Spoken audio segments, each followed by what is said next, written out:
शोधून शिनला जीवा तारे साध तुलाही पोचल का दारोदारी हुडकल भारी थांग तुझा कधी लागल का श्याम मुरारी कुंज विहारी तो शिरिहारी भेटल का वाट मला त्या गाभाराची आज कोणी तरी दावल का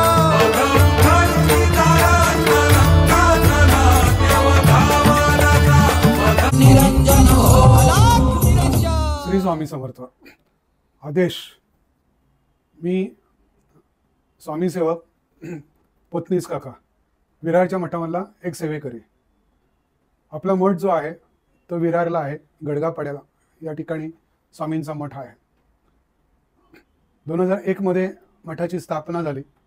तेव्हापासून आजगायत स्वामी साधना आणि नाथ साधना या दोन्ही साधना सहजतेने या मठामध्ये स्वामी माझ्याकडनं करून घेत आहेत. आणि अशा प्रकारे वेगवेगळे सामाजिक उपक्रम पण या मठाच्या माध्यमातून स्वामी करून घेत आहेत. आपण मेडिकल कॅम्प घेतो किंवा आदिवासींच्या भागात जाऊन दिवाळीचा फराळ वाटतो. किंवा शाळेमध्ये सुद्धा गोरगरीब जे विद्यार्थी आहेत त्यांना आपण शालेय सामान देतो. अशा प्रकारे समाज उपयोगी पण कार्यक्रम महाराजांच्या कृपेने आपल्या मठातून होत असतात. मी 1984 पासून नवनाथ भक्तिसार ही पोथी नित्यनेमी त्याचं पारायण होत असतं. 40 अध्यायाची ही पोथी आहे. याचं संपूर्ण नवनाथांची माहिती आहे. नाथपंथाचा विस्तृत असं माहिती असल्या कारणाने आम्हा प्रत्येक नाथ भक्तांना नवनाथ भक्तिसार ही पोथी आदरणीय आहे. ह्या नवनाथ भक्तिसारमध्ये 23व्या अध्यायामध्ये मच्छिंद्रनाथांनी आपला शिष्य गोरक्षनाथ यांना आज्ञा केली की मला एक भव्य दिव्य सोहळा करायचा आहे. त्याच्यामध्ये स्वर्गातले सर्व देव, पाताळातले नागदेव आणि पृथ्वीवर असलेले त्यावेळचे राजे महाराजे या सगळ्यांना बोलवून आपल्याला असा एक भव्य सोहळा, यज्ञ सोहळा करायचा आहे. आपल्या गुरुची आज्ञा शिरसावंदे मानून गोरक्षनाथांनी रुद्रेश्वर म्हणून हे ठिकाण आहे. गर्भगिरीच्या कुशीमध्ये असलेलं हे सुंदर निसर्गाने नटलेलं दाट जंगल असलेलं असं हे सुंदर ठिकाण आहे. तर ह्या ठिकाणी मच्छिंद्रनाथांच्या आज्ञेनं गोरक्षनाथांनी हा सोहळा संपन्न केलेला आहे. हा सोहळा संपन्न करण्यासाठी त्यांनी संपूर्ण गर्भगिरी सोन्याचा केलेला आहे. आपल्या योगबळावरती त्यांनी संपूर्ण गर्भगिरी सोन्याचा केलेला आहे. आणि सर्व स्वर्गातल्या देवतांना, पाताळातल्या नागदेवतांना आणि राजे महाराजांना सगळ्यांना बोलवून असा हा भव्य दिव्य सोहळा साजरा केला. त्याच्यामध्ये ब्रह्माजी आले, विष्णूजी आले, शंभो आले, पार्वती आले. पण ह्या सोहळ्याचं वैशिष्ट्य असं आहे की या सोहळ्यामध्ये शंभो आणि पार्वती वृद्ध दाम्पत्याच्या वेशात वावरलेले आहेत. तर जेव्हा हा सोहळा झाला तेव्हा देवांच्या जेव्हा जेवणाच्या पंक्ती बसल्या तर ह्या रुद्रेश्वर पासून एक 4 मैल अंतरावरती एक जे गाव आहे तिथपर्यंत देवाच्या पंक्ती जेवायला बसलेल्या होत्या. या पंक्तीमध्ये ताटं लावण्यापासून, ताटं वाढण्यापासून ते खरकटी उचलण्याचं सगळं काम शंभोने केलेलं आहे. हा जो सोहळा आहे तो भक्त आणि भगवंत याचा किती सुंदर मिलाप असेल याचा एक उत्तम उदाहरण आहे की भक्तासाठी भगवंत किती लीन होतो. देवांचे देव महादेव, नाथांचे नाथ आदिनाथ या सोहळ्यामध्ये त्यांनी ही सेवा केलेली आहे. आणि जेव्हा हे सर्व देव हा सोहळा संपन्न झाल्यानंतर स्वस्थानाला जायला लागले तेव्हा ह्या सोहळ्यामध्ये 9 नाथ एकत्र आलेले आहे. हा पण एक दुग्ध शर्कराचा योग आहे. कारण 9 नाथ एकत्र फार क्वचित असायचे, पण ह्या सोहळ्याला मात्र 9 नाथ एकत्र आलेले आहेत. प्रत्येक देव जेव्हा स्वस्थानाला जायला लागला तेव्हा जेव्हा शंभो आणि पार्वती स्वस्थानाला जाण्यासाठी उभे राहिले तेव्हा हे 9 नाथ उभे राहिले आणि त्यांनी शंभूंना प्रार्थना केली की आता जगाच्या उद्धारासाठी तुम्ही जाऊ नका, तुम्ही इथेच थांबा. आणि त्या सगळ्यांचा हट्ट मानून शंभो आणि पार्वती तिथे थांबलेले आहेत. ते जेव्हा एकत्र आलेले तेव्हा प्रचंड तेजाचा लोळ निर्माण झाला आणि ते जिथे गुप्त झाले तिथे शिवपिंड तयार झाले. अशा प्रकारे या रुद्रेश्वरचं महात्म्य आहे. रुद्रेश्वर या ठिकाणी हा सोहळा वैशाख पौर्णिमेच्या दिवशी होणार आहे. वैशाख पौर्णिमा ही 23 मे रोजी आलेली आहे. हा सोहळा 5 दिवसाचा असणार आहे. त्याच्यामुळे 19, 20, 21, 22 आणि 23 असं 5 दिवसाचा भव्य दिव्य सोहळा असा हा होणार आहे. या सोहळ्यामध्ये शिवयाग यज्ञ होणार आहे. आणि या यज्ञाला जर आपल्याला यजमान म्हणून बसायची इच्छा असेल तर तुम्ही आमच्याशी संपर्क साधा. तुम्ही या यज्ञामध्ये सहभागी पण होऊ शकता.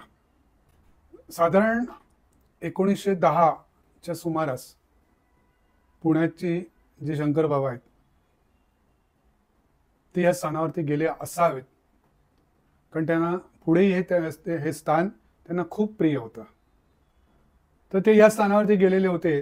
तर जी शिवपिंड त्यावेळेला तयार झालेली होती स्वयंभू पद्धतीने, ती शिवपिंड जमिनीमध्ये 20 फूट खोल गडप झालेले.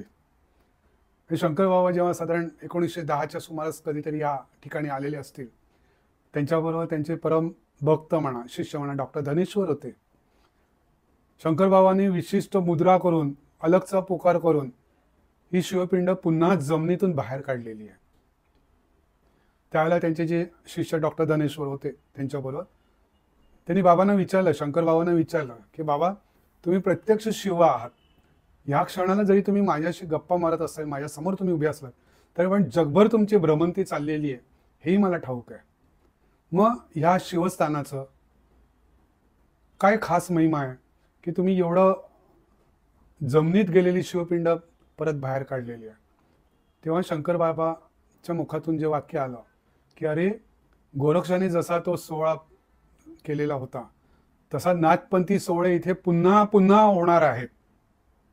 त्यांनी नुसतं पुन्हा नाही म्हटलं, पुन्हा पुन्हा होणार आहेत. आणि नाथशक्ती जी आहे ती संपूर्ण जगभर पसरलेली आहे. आणि त्या सर्व नाथशक्तीचा केंद्रबिंदू हा रुद्रेश्वर आहे.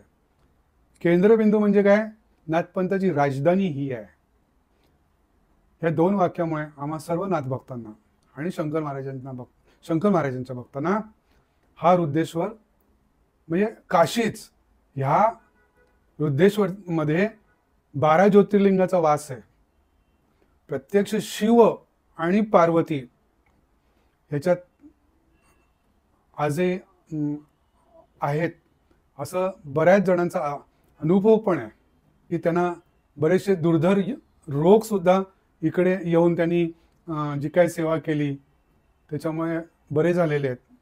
हे आलेल्या प्रत्येक माणूस जर पूर्ण नतमस्तक होऊन शंभूंकडे जर त्याने प्रार्थना केली तर तो रिकामी हाताने जात नाही.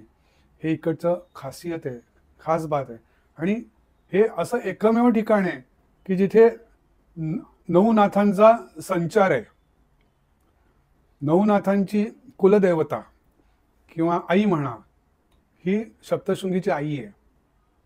कारण 9 नाथांना शाबरी विद्या